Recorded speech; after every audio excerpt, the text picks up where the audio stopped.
Welcome to abcspeakingskills.com, where people learn to speak without fear. On the website, I received a question from one of our readers about how to stand. How should you position yourself when you're standing? And I answered in a very simple way. You should stand front and centre. To a degree, there's a bit of personal preference involved, but I find for most situations, standing at the front and centre really is the best. It's the simple, most effective way of at least starting your presentation. You can move, and I'll discuss movement in another video, but in terms of standing, where do you stand?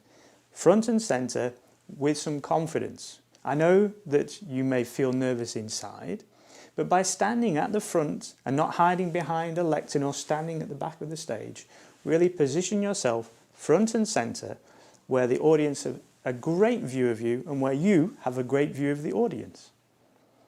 When you stand, hold your hands something like this. You don't have to move them around a lot. As time goes on and you become a more confident speaker, you will use more body language in your speeches.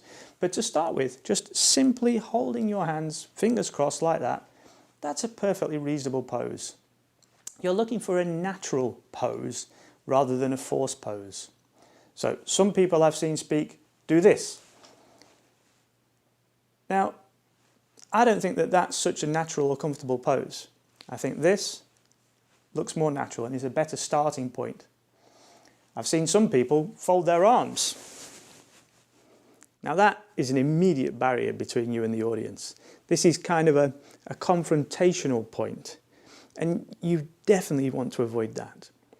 So really try to be open, front and centre, hands and arms in a natural position, and that'll get your presentation off to a decent start. My name is Dan Howden, and for more great public speaking tips, particularly for nervous and fearful speakers, come to abcspeakingskills.com, where people learn to speak without fear.